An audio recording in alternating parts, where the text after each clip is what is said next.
Hello everybody, it is the beginning of another 21-day challenge, 5x21 Mark II. I hope you guys enjoyed the first challenge of cold exposure, whatever level you guys were at. I love the feedback that you guys are giving me. It seems like everyone was getting involved in a really great way. Now, as I mentioned at the beginning of this process, I am selecting habits that are going to be adding either to our body, our mind, but ultimately to our happiness. Which leads me to our next challenge. Drum roll, please. This is the humble squat. If you don't use it, you're going to lose it. So ultimately, the practice that I am going to be performing for the next 21-day challenge is squatting. That's it, simply squatting. I'm going to be building up my squat over a period of time to be able to get to, say, 3 minutes. I'm going to offer a few different entry points and levels for people to be able to participate in this. The first one that I'm going to be doing is a simple 1 minute static squat. And I'm going to be building hopefully to 2 minutes in the second week and then to 3 minutes in the third week.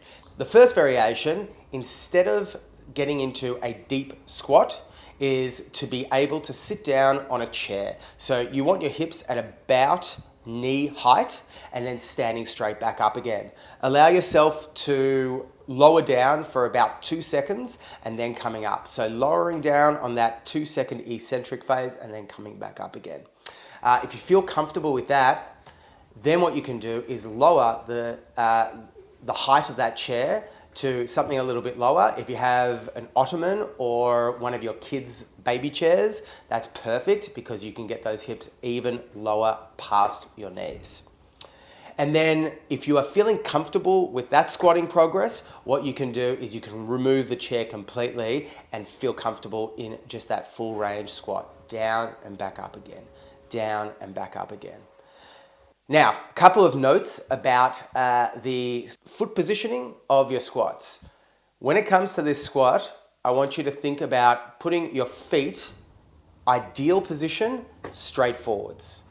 So feet are coming straight forwards. The reason for this is if we are externally rotating our feet, that's going to cover up some instability in our hips and our ankles.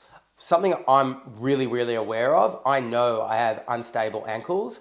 I have had unstable ankles for years and I've worked tirelessly on being able to develop stability in my ankles and also develop strength in them. So this is going to be a really great challenge for me. Keeping those feet forwards is going to be the ideal first position, okay?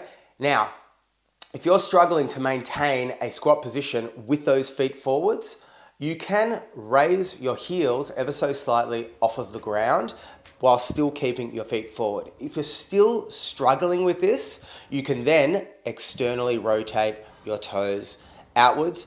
Obviously, that is going to cover up a little bit of your ankle and hip instability, but we are entering this where we're at.